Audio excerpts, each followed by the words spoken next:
Dopo la manifestazione di qualche giorno fa nell'aula consiliare, i precari della provincia sono adesso qui nel corridoio in attesa di essere ricevuti dal segretario generale. Questo dopo l'atto di indirizzo del Presidente della provincia che aveva detto agli uffici di avviare le procedure per la stabilizzazione. Ecco, una situazione di grande tensione, una situazione di grande preoccupazione.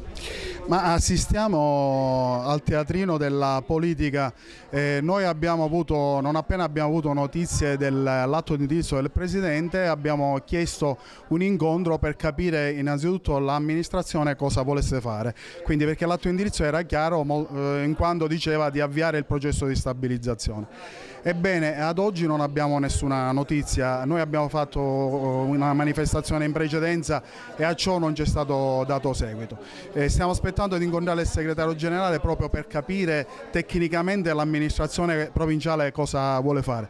Tenga presente che la nostra organizzazione sindacale come GUIL l'anno scorso al 31/12 del 2011, anzi più che l'anno abbiamo chiesto addirittura la revoca degli incarichi dirigenziali, quelli con contratto a tempo determinato, per recuperare delle spese per destinarle anche ai lavoratori con contratto a tempo determinato per la loro stabilizzazione. Ebbene, per tutto ciò non abbiamo avuto nessuna risposta. È curioso capire un'amministrazione che dà delle disposizioni come muoversi e i funzionari non si muovono.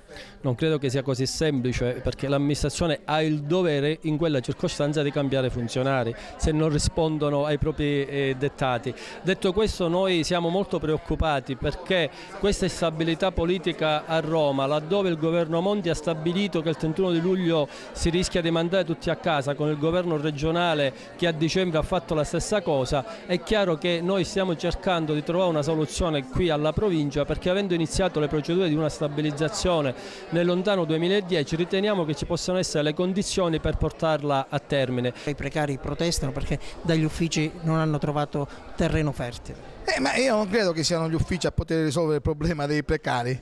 I precari lo risolve il problema a Roma, i precari lo risolvono il problema lo risolvono